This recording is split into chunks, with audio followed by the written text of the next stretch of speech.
Okay, here is how we'll arrange sample lines representing pairs along a control string.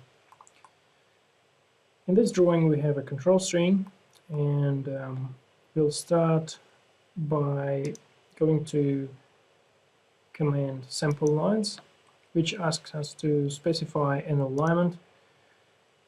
Here we are defining sample line group name, which will tell us which bridge pairs are in the sample line group. Then we are selecting sample line style, which is the style of sample line itself. This is how it looks. And sample line label style. In this case, we will label sample line name like that.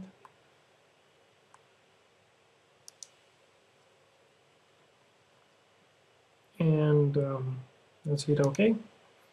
The next configuration bar is relating to sample lines themselves. So here is a numbering settings. Here is the pair and next counter starting from 0, which will later become abutment A. And then here's our sample line group, and these are the options. So if it's a really long viaduct, it's best to use by range of stations. This way we can just say from here to there, just arrange with equal spacing those sample lines. If you already know where the pairs are, we can say at a station and specify the stations one by one. We can also pick points on screen and select existing polylines. For this option, select existing polylines, the order of selection matters for them to be named with sequential numbering. For now, we'll just use by range of station. We definitely don't want it to be from alignment start, so we'll specify a station maybe at 9 units from the beginning. It won't go to alignment end, it will probably go up to here. It doesn't need to be exact. Then SWOT width are values for the left and the right side are the extension of the sample line. And sampling increments, we will use sampling increments, yes. We will, that's important setting, we will start at station range start rather than absolute station. The station range start we specified earlier. Then we will go with equal intervals, and let's say it might be 15 meters. And we will place sample line at range start and not at range end. This is all. Now we can hit OK and see the results on the screen. After they are placed, we can hit escape. And here are our sample lines named sequentially. Then here's where they are. They are related to the particular center line alignment, which is this. And they fall into sample line groups category under this sample line group. The sample lines are these. So these are the properties of each of them. If we are not quite happy with SWOT offsets, we can modify them in bulk, like that. And label will update.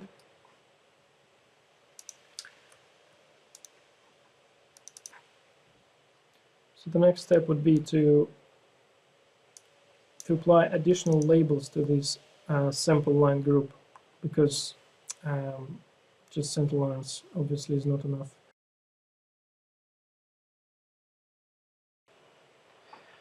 To do that, let's select one of the sample lines and then go to group properties of this sample line group. Here's a funny thing. I didn't know previously when I just started using this technique to arrange different objects along the control string that we can actually apply multiple labels to these sample lines. So I ended up just combining all of the blocks and various labels like chainage and sample line name into one, which was a bit ridiculous at that point. But since we can apply multiple sample line labels to the same sample line group, it makes it much more manageable. So here we already have a sample line name applied to a full range of stations. Additional ones we'll pick would be chainage, which is all of them are like the text-based or property sample line property-based labels. They would all be dynamic. Then we can also say that we want a footing type 1 on the full range of station and some headstock. Yeah, this is a bare minimum, but we can also say that we want to know span length so that we don't calculate from the current PA change to the previous one. Okay, so we apply them all, we hit OK. So now these are the sample line labels. So we tweaked a little bit some of the sample line positions, and now we have different span lengths.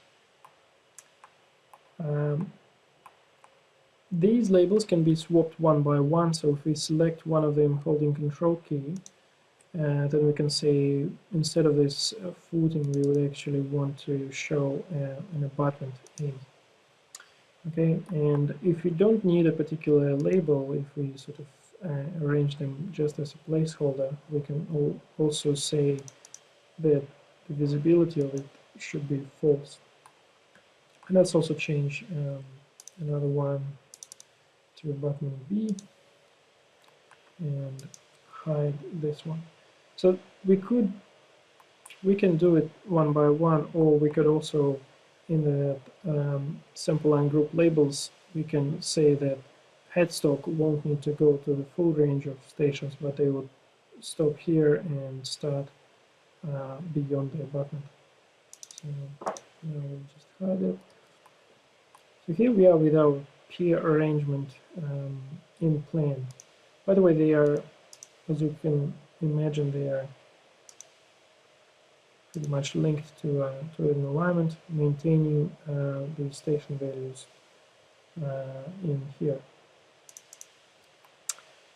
The next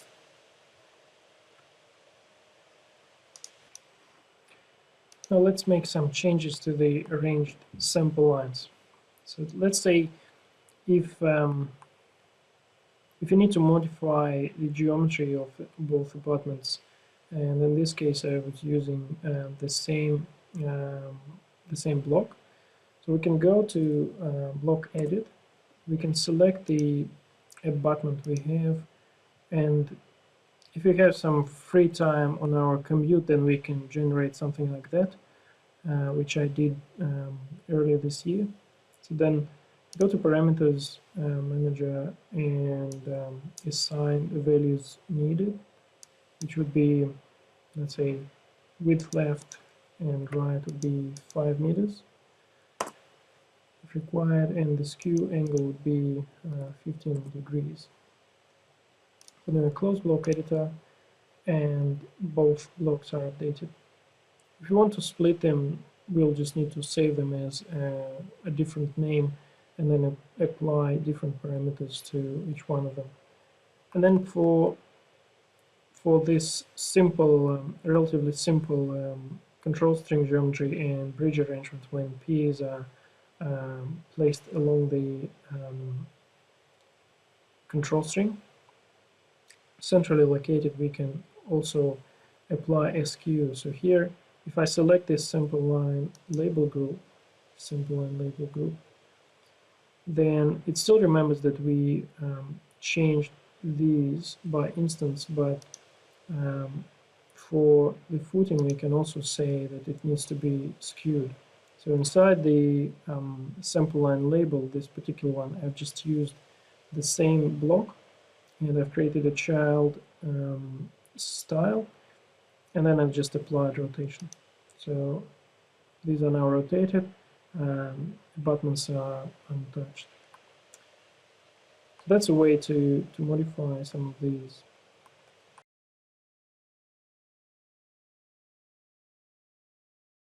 So I already have a surface in this file, which I've set to no display.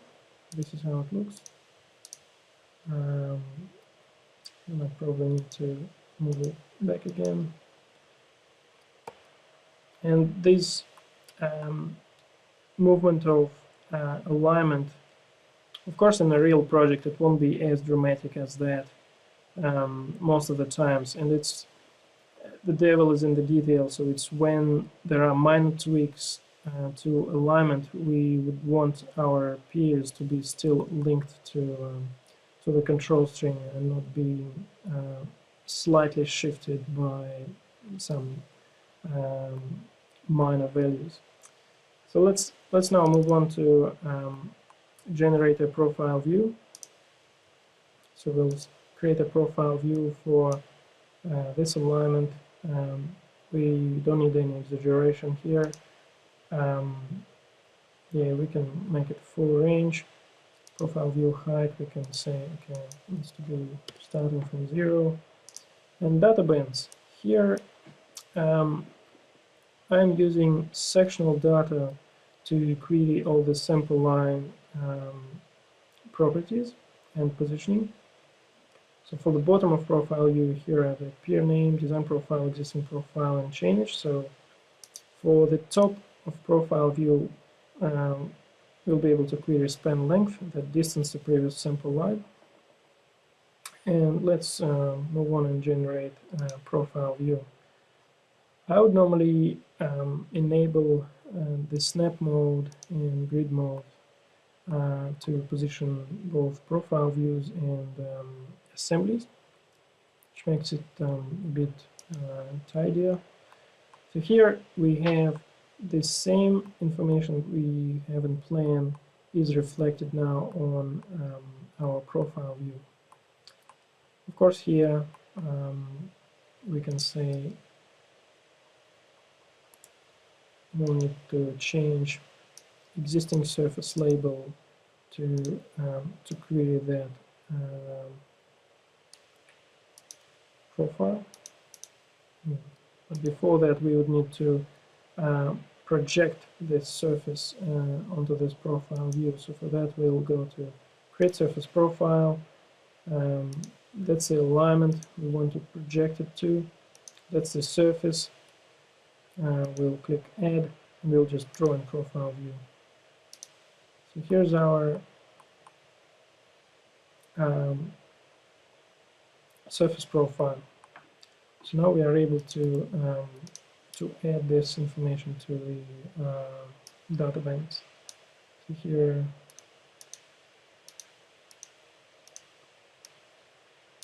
existing profile, yes, and then now we have change queried and labels queried for each sample line. And now the thing is that when the sample line position updates, and I'll probably turn the surface back off. When the sample line position updates, as you can imagine, it updates on the profile view, not instantaneously. We would need to go and go into profile view properties and hit apply here, and then it updates. So, but something is missing here in profile view, right? Because we need also peers to be shown. So for this one, there is no way to, because these are just flat blocks, they don't have elevation view or anything like that. So not so complex block management will say that, okay, this peer will look in a particular way in elevation. And to arrange blocks along the profile, we can just bring in the block, position it at the intersection point here, here, here, and there.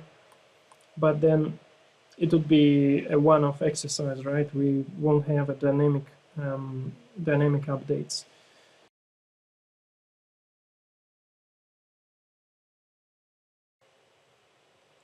So to make piers somewhat dynamic, one of the ways of doing it is, and the only one, to be honest, which I found in Sil3D, is to use feature line. So first of all, let's make it so that it will be easier to snap to an object.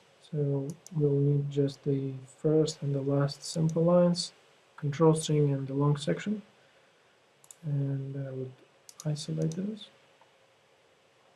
And let's create a feature line. So the feature line will go into a site which won't interact with any of the actual sites, so that it won't produce any errors in surfacing or whatever. And then the name would be bridge piers. Okay. This style doesn't matter much. We can just keep by default. Layer doesn't really matter too. So then we go and hit OK and disable these and place sample line here. Confirm the grading 0. Place at the end. Confirm the grading 0. So now we would end object isolation, and then I'll probably need to still have those sample lines, control string, feature line, and the long section to demonstrate the following. So now we can project this feature line to the profile view. So let's hit OK. Here we are specifying a style which is bridge piers. The style, we are a bit limited here in the style we can apply to various markers of a feature line. So we can only define the beginning marker, the ending marker, which would be abutment B, and internal vertex marker. We can overcome this limitation. I'll show you later on how we can do that, but this is what it is.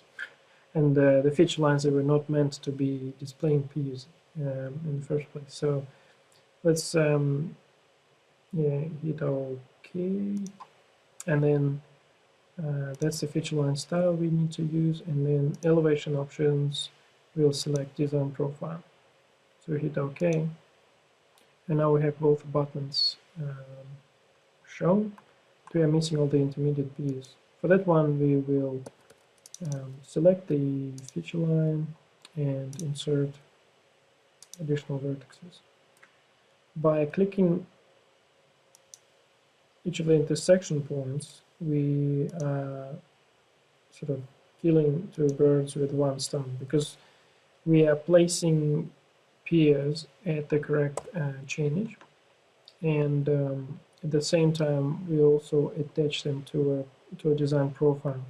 So if you can imagine, if you now move around the design profile, or if row designers update it, then the piers would move around with it. And although the piers are static, we cannot really change them, but they are dynamic in another sense. So if we just agree that piers are static, they are just shown there as placeholders, but they are dynamically linked, we can leave them like that up until a particular design stage, when we then go in and explode them like that, and then drag them to required levels. But before, I better undo that. So we still have this dynamics, but what if we want our middle peers to be different? And for that one, we would go in and delete those PIs, and then I would go and create another feature line, which I'll call your O1.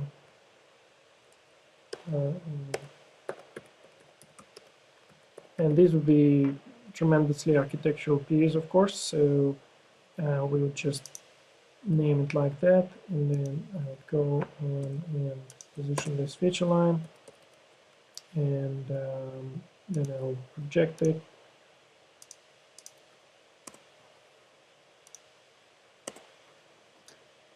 I would choose another style, which is bridge peers architectural, and for this one, all the markers, they have another block applied, like that.